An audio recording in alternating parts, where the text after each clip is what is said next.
Mark Davis, wow, that was some game of cricket. It certainly was. For the neutral it was, not for somebody who's desperate obviously, and as a team we're desperate to get those points and get the win, so pretty hard going, it ebbed and flowed, and at the end of the day we were in a good position to win that game comfortably. We almost snatched defeat from the jaws of victory at one stage and managed to pull through there with Ollie playing a blinding innings at the back end of the game, so happy to get over the line, but we have to be better than that. Was it a case, what was it, because 100 for 2, 155 for 4, Sussex looked to be cruising. What went wrong, Mark? Well, I mean, the pitch there, as you saw over the sort of 2 3/4 days, there was always something in it for the bowler. So if you landed the ball in good areas, you never felt in as a batter. Nash's innings was outstanding to get that sort of innings in the second innings again and set up the game for us. We should really have cruised the game, but as I say, a bit of rush of blood occasions, and you lose a couple, and then you put yourself under pressure. So for the last two to have to go out there and get the best part of 40 runs is quite hard work on that pitch especially. So full marks to Ollie. I mean, he's come into the team, he's bowled unbelievably well, and he's batted brilliantly to get us over the line.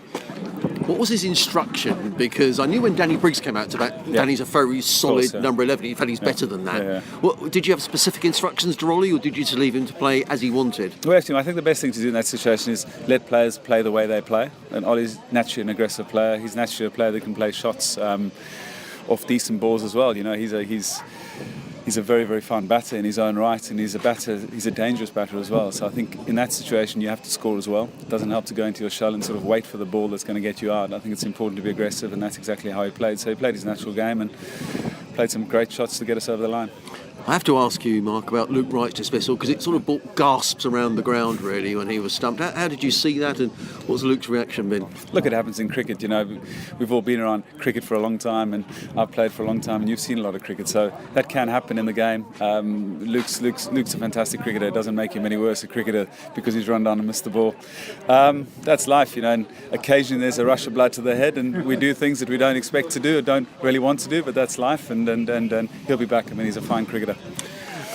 Let's look ahead. Northampton now, and we'll talk about this run, 6 wins out of 8. I mean, You're right in the mix now, Mark. Absolutely. Right in the mix. That was the plan. I think to have won 6 out of 8 is good going. We've played really good cricket. In this game, probably we were slightly off colour, really. We didn't play the cricket that I wanted us to play in this game, and we as a team can play. We sort of, at times we were really good and at times we were really poor. So we need more consistency in how we operate with bat, ball and in the field. And if we do that, we'll give ourselves a great chance of getting up into Division 1. Let's talk about Northampton and the threats that they pose next week, Mark. They're a good team. They're a very dangerous team, actually. Their white ball focus is obviously clear for everyone to see. They do focus a lot on their white ball stuff, which makes them a very dangerous 4-day team and a dangerous red ball team.